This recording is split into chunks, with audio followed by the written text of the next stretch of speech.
Hey, nice to meet you.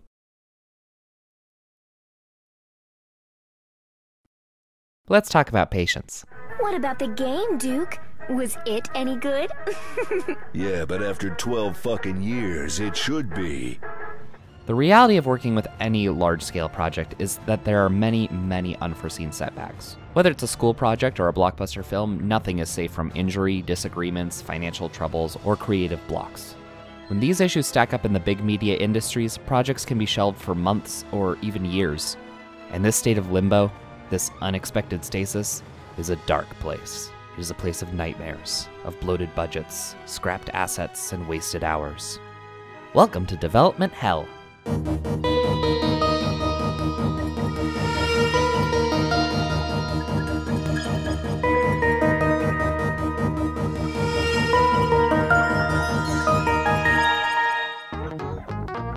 By the time Development Hell dug its claws into the games industry, it was already a common occurrence elsewhere, most notably film.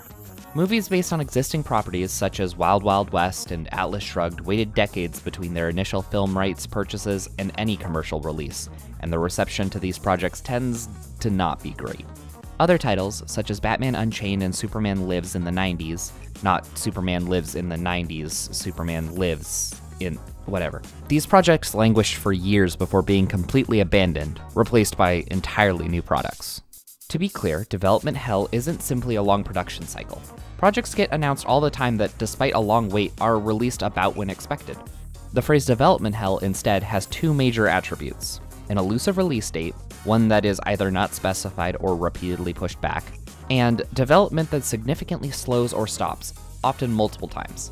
These two symptoms often present together, but can be found isolated, such as when a project changes direction partway through development but still remains an active project for those involved.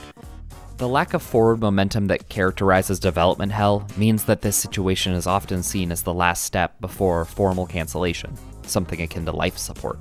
Games stuck in this state are sometimes called Vaporware, that is, software that has vanished into thin air. There are many reasons a project might end up in this situation. Keeping a project alive simply to retain production rights, intense personnel restructuring within a company, the sunk cost fallacy. Whatever the reason, the prognosis for projects trapped in Development Hell seems to be about 50-50. Video games seem to have become big enough to warrant their own circle in Development Hell somewhere in the mid-90s. By this point, games were getting enough coverage for it to actually matter if a project took longer than expected to materialize. The hype train wasn't nearly as powerful as it would one day be, but expectations for sequels like Mother 3, Team Fortress 2, and Fallout 3 still grew immensely in the years prior to their launches. In these cases, thankfully, the wait seems to have been worth it. After all, Team Fortress 2 still consistently ranks in the top 10 of Steam's most played games, 12 years after its delayed release in 2007. Meanwhile, Fallout 3, despite straying away from its original direction due to the franchise's acquisition by Bethesda, created millions of new fans of the franchise thanks to its high-profile release and more accessible gameplay. Unfortunately, while lengthy development periods are sometimes due to a genuine wish to make the game the best it can be, not every story ends happily.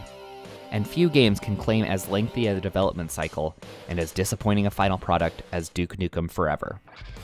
The sequel to 1996's Duke Nukem 3D, the new title was produced by 3D Realms, and Triptych Games, and Piranha Games, and Gearbox Software. The game remained in development for, according to the Guinness Book of World Records, 14 years and 44 days. To put that into perspective, when development was first announced, nobody had ever heard of Harry Potter. When the game was finally released, every book and 7 of its 8 movies were out. But Duke Nukem Forever finally released in 2011. And how was the final game received? Not well. Between its outdated pop culture references, uninspired design, cringeworthy misogyny, and severe technical limitations, almost everyone agreed that the final project was not worth the wait. Would Duke Nukem Forever have been as big a disappointment if the exact same product had manifested in, say, 1999? How much does the increased anticipation of a project contribute to its reception once it finally launches? Surely, the increasingly impossible expectations of our vocal community has contributed to the failure for some prospective titles, such as the infamous Half-Life 3, to ever emerge. Also, did anyone notice that Duke Nukem Forever abbreviates to DNF? Anyone? Like, maybe that was a sign that giving up on the project would have been a better use of everyone's time? Just throwing that out there. Development hell continued to claim new victims in the 2000s, with end results ranging from blockbusters like Dragon Age Origins to modest successes like Alan Wake and Fable, to ultimate disappointments like Too Human and everything about Spore that wasn't the creature creator. But some of the most notable waits were still to come. It's in your present day, which to be clear is not the present day of everyone I talk to, that we find some of the most interesting examples of condemned games. We all know about Half-Life 3, and I can tell you right now, that ain't happening. I mean, we already know the story, for the most part, so let's take a look at some less memeable but still very intriguing cases of dangerous delay. Dead Island 2, the full-fledged sequel to 2011's Dead Island, was originally slated for a 2015 release, going so far as to make pre-orders available through major retailers. Needless to say, it missed the mark just a wee bit. Now, almost halfway through 2020, no new release date is set, but you can still give GameStop $60 for nothing at any time. Speaking of paying money for nothing, have you ever spent hundreds of dollars on a virtual spaceship for a game that is yet to make it out of alpha? If so, you're one of the many backers of Star Citizen, an ambitious crowdfunded multiplayer game that was supposed to see a full release in 2014. But as its income swelled to well over $200 million, developers Cloud Imperium Games began adding stretch goals and drastically expanding the scope of the project. The game was broken into modules with portions of the gameplay being released sporadically. A recent roadmap places the first beta testing, still not a full release, sometime this year, 2020. In the meantime, the project is still raising $2 million or more every month, and will likely continue to do so until it either releases or collapses into a black hole of deceptively gotten gains. Finally, we have Rockstar Games, the billionaires behind Grand Theft Auto and Red Dead Redemption. They announced a PlayStation 3 exclusive title all the way back in 2007, later clarified in 2009 to be a stealth game called Agent. Besides its Cold War-era setting, little is known about the project, though for a game presumably about spies, maybe that's just how they want it. Over a decade later, little else is known.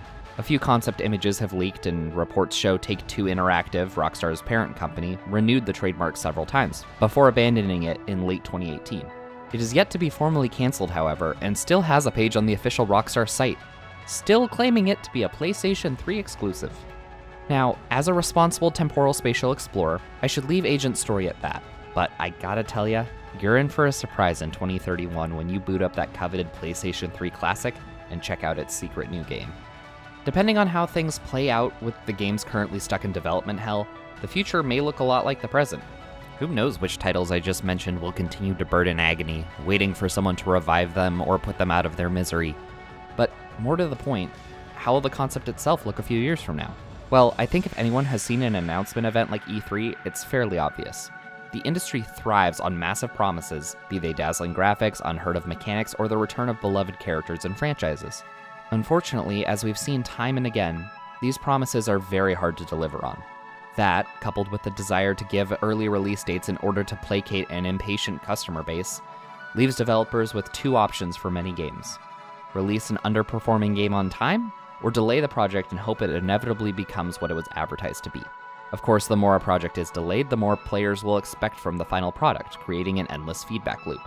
This in itself, unfortunately, isn't much different from how many games work now, but I think we'll see the issue reach a critical mass before the big names of the industry even begin to figure out what needs to change. But who knows?